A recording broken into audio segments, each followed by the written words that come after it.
आज मला अतिशय आनंद आहे की शिवरात्रीच्या पूर्व दिवशी या अतिशय सुंदर अशा वैद्यनाथाच्या नगरीमध्ये येण्याची संधी मला मिळाली आणि खऱ्या अर्थानं आपल्या सर्वांचं आराध्य दैवत असलेले वैद्यनाथ यांच्या चरणी नतमस्तक होत आपल्या सगळ्यांकरता आणि आपल्या महाराष्ट्राकरता आज त्यांचा आशीर्वाद घेतो आणि या शिवरात्रीच्या पूर्व दिवशी हा महापशुधन एक्सपो होतोय ही देखील अत्यंत महत्त्वाची गोष्ट आहे। कारण आपल्याला माहिती आहे की जोपर्यंत नंदीला नमस्कार आपण करत नाही तोपर्यंत शंकरापर्यंत आपला नमस्कार, शिवशंभोपर्यंत आपला नमस्कार पोचत नाही। आणि म्हणून आपण जर बघितलं तर आपल्या प्रत्येक ईश्वरीय अवतारासोबत कुठल्या ना कुठल्या प्राण्याचा अवतार आपल्याला पाहायला मिळतो। आपली जर आपण संस्कृती बघितली तर या संस्कृतीमध्ये आपलं जे काही एकूण कालचक्र आहे या संपूर्ण चक्रामध्ये आपल्या पर्यावरणाला, आपल्या झाडाझुडपांना, आपल्या वनस्पतींना आणि पशुपक्ष्यांना प्रचंड मोठं महत्त्व देण्यात आलेलं आहे। कारण आपल्या पूर्वजांना हे माहिती होतं की जर मनुष्य जीव जगवायचा असेल तर एकट्या मनुष्याला जगवून ही पृथ्वी जगणार नाही। त्या मनुष्याला जगवण्याकरता झाडं झुडपं, वनस्पती, पशु पक्षी, जीव जंतू, अगदी बॅक्टेरिया देखील अत्यंत महत्त्वाचं आहे।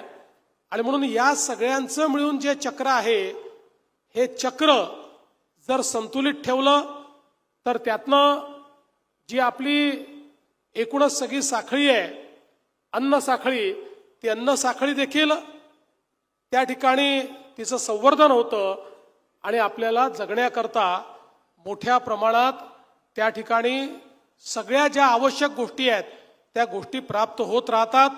आणि म्हणून आपली संपूर्ण संस्कृती ही या ठिकाणी आपण जर बघितलं तर निसर्ग आणि माती याच्या संवर्धनाची, नदी आणि पाणी याच्या संवर्धनाची कहाणी सांगणारी अशा प्रकारची आपली संस्कृती आहे।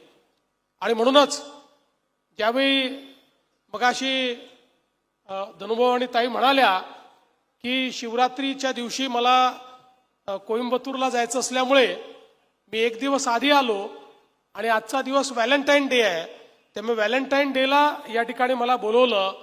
तर मी सांगू इच्छितो की माय आणि माती हेच आमचं व्हॅलेंटाईन आहे। त्याच्यामुळे व्हॅलेंटाईन डेला माय आणि माती याच्याशी पुन्हा सांगड घालण्याकरता तुम्ही या ठिकाणी निमंत्रित केलं, त्याबद्दल तुमचे अतिशय मनापासून मी आभार मानतो। आज आपण पाहतोय की आपल्याकडे विशेषतः ज्या भागामध्ये मोठ्या प्रमाणात आमचा शेतकरी संकटात दिसतो अशा भागामध्ये संकट केव्हापासून सुरू झालं हे जर आपण बघितलं तर जेव्हापासून पशुधनाची संख्या कमी व्हायला लागली तेव्हापासून आमचा शेतकरी हा जास्त संकटात गेलेला आपल्याला पाहायला मिळाला। आजही आपण पाहतो की ज्या ठिकाणी पशुधन आहे त्या ठिकाणी अडीअडचणीच्या काळातही आमच्या शेतकऱ्याला एक प्रकारचा आधार त्या ठिकाणी मिळतो। दुधाच्या माध्यमातून रोज थोडे पैसे मिळाले तर कठीण परिस्थितीमध्ये देखील त्याचं जीवन त्या ठिकाणी योग्य पद्धतीनं चालतं।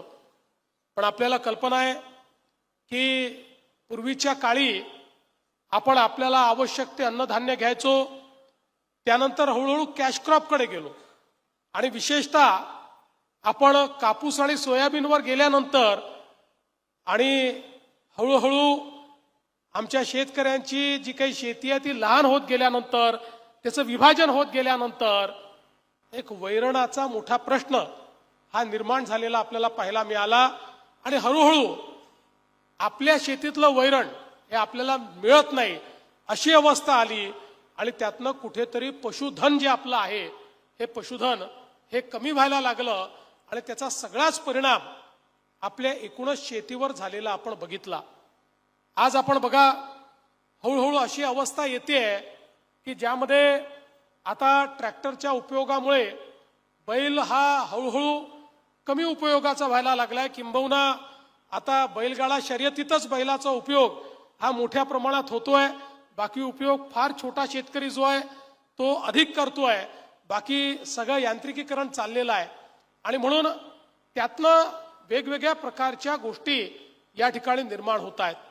पण आज आवश्यकता ही आहे की पुन्हा एकदा आमच्या शेतीमध्ये आमचं जे पशुधन आहे या पशुधनाचं संवर्धन झालं पाहिजे. विशेषतः आमची गाय हिला आम्ही ईश्वराचा दर्जा याकरता दिलाय, आईचा दर्जा याकरता दिलाय की ज्या प्रकारे आपल्या सृष्टीमध्ये जन्म देऊन आपली आई आपल्याला मोठं करते, तसंच आपण जर गोमातेचं जीवन बघितलं तर जन्मापासून मृत्यूपर्यंत आमची गोमाता आमची सेवाच करत राहते. आणि आज आपल्याला कल्पना आहे की या गोमातेला आपण राज्यमातेचा दर्जा दिला आणि आपण गोविकास आयोग या ठिकाणी तयार केला. याचं कारण हळूहळू पारंपरिक गोमातेच्या जन्मापासून तर मृत्यूपर्यंत तिचे जे काही उपयोग आहेत हे सगळे उपयोग आम्ही विसरलो आणि त्यामुळे भाकड जनावर झालं की आम्हाला ते जड वाटायला लागलं आणि त्यातनंही प्रत्येक पशुगणनेमध्ये गायींची संख्या, जनावरांची संख्या ही कमी कमी होताना आपल्याला पाहायला मिळाली.